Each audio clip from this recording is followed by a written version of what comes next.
रात का समय था।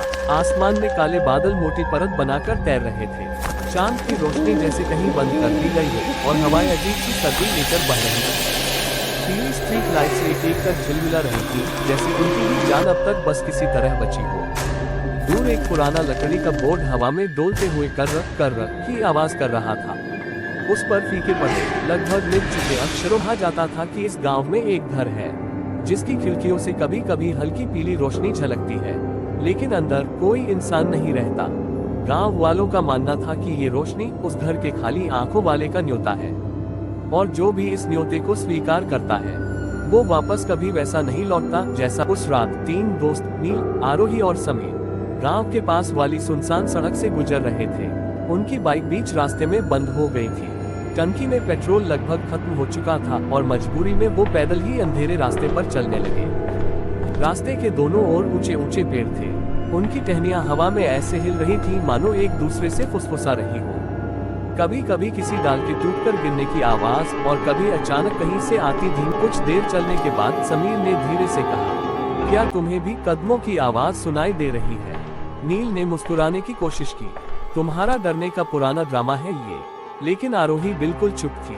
उसकी आंखें टकटकी लगाए सामने देख रही थी। वो देख रही थी सड़क के अंत में खड़ा एक घर बिल्कुल अंधेरा होना चाहिए था, लेकिन उसकी दोनों खिड़कियों से पीली धुंधली सी रोशनी झलक रही थी। ऐसा लग रहा था जैसे दो बड़ी आंखें अंधेरे में घूर रही हों। जैसे ही वे पास पहुंचे, उन्होंने देखा खिड़की के पीछे का पर्दा हल्का सा हिल रहा था, जैसे किसी ने अभी अभी हाथ हटाया हो। समीर ने फुसफुसा कर कहा, तुमने भी देखा ना? नील ने नजरें फेर ली। शायद हवा होगी, लेकिन उसके चेहरे पर भी बेचैनी साफ दिख रही थी। उन्होंने घर के पास जाने का फैसला किया। दरवाजा आधा खुला था, लकड़ी सड़ चुकी थी और उससे अजीब सी नम सी बदबू आ रही थी।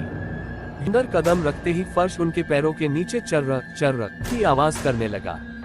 छत से मोटे मोटे जाले लटक रहे थे। हर कोने में अंधेरा जमा हुआ था, इतना गहरा कि टॉर्च की रोशनी भी निगल जा रहा था। अचानक ऊपर की मंजिल से धीरे धीरे चलने की आवाज आई। टिक टिक टिक। नील ने ऊपर देखा। सीढ़ियों के मोड़ पर सिर्फ काला साया था, कोई आकृति नहीं। उन्होंने टॉर्च का फोकस ऊपर किया। जैसे ही रोशनी सीढ़ियों पर पड़ी, कुछ तेजी से ऊपर से भागा और दूसरी तरफ के कमरे में गायब हो गया। योगी का चेहरा डर से सफेद पड़ गया। उसके आंखें नहीं थी। समीर ने कांपते हुए कहा, वो इंसान था या कुछ और? धीरे धीरे ऊपर चढ़े। कमरे में दाखिल होते ही उन्होंने देखा दीवार पर पुरानी तस्वीरें टंगी थी, लेकिन सभी में चेहरों की आंखें गायब थीं। कुछ तस्वीरों में तो चेहरा ही धुंधला था, जैसे किसी ने जानबूझकर मिटा दिया हो। एक तस्वीर में तीन बच्चे खड़े थे और उनका हुलिया नील, आरोही और समीर जैसा था। यो अचानक तस्वीर में बच्चों के होंठ हिलने लगे, लेकिन आवाज कमरे की नहीं थी। वो सीधे उनके कानों के अंदर गूंज रही थी, तुम आ गए, अब वापस नहीं जा सकोगे। योने वाली खिड़की की पीली रोशनी और तेज हो गई। अब वो खिड़की बिल्कुल आंख जैसी लगने लगी थी और उसके अंदर से एक लंबी काली आकृति रेंगते हुए बाहर आ रही थी। उसका चेहरा सपाट था। जहां आंखें होनी चाहिए थी, वहां सिर्फ दो गहरे खाली गड्ढे थे। नील पीछे हटने लगा, लेकिन दरवाजा अपने आप बंद हो गया। कमरे में सिर्फ वे तीनों और वो आकृति रह गए। आकृति ने अपनी गर्दन टेढ़ी की और आवाज में जैसे लोहे की खरखराहट थी, तुम्हारी बारी है खाली होने की। उसके बाद क्या हुआ किसी को ठीक नहीं पता, लेकिन गांव वाले कहते हैं उस घर की खिड़कियों में अब तीन पीली रोशनियां दिखती हैं। तीन बिल्कुल खाली आंखें। अगर तुम कभी ब्लैक होलो विलेज से गुजरो और कोई रोशनी तुम्हें अंदर बुलाए, तो बस आगे बढ़ जाना, क्योंकि जो एक बार वहां गया वो फिर कभी इंसान की तरह नहीं लौटा। रात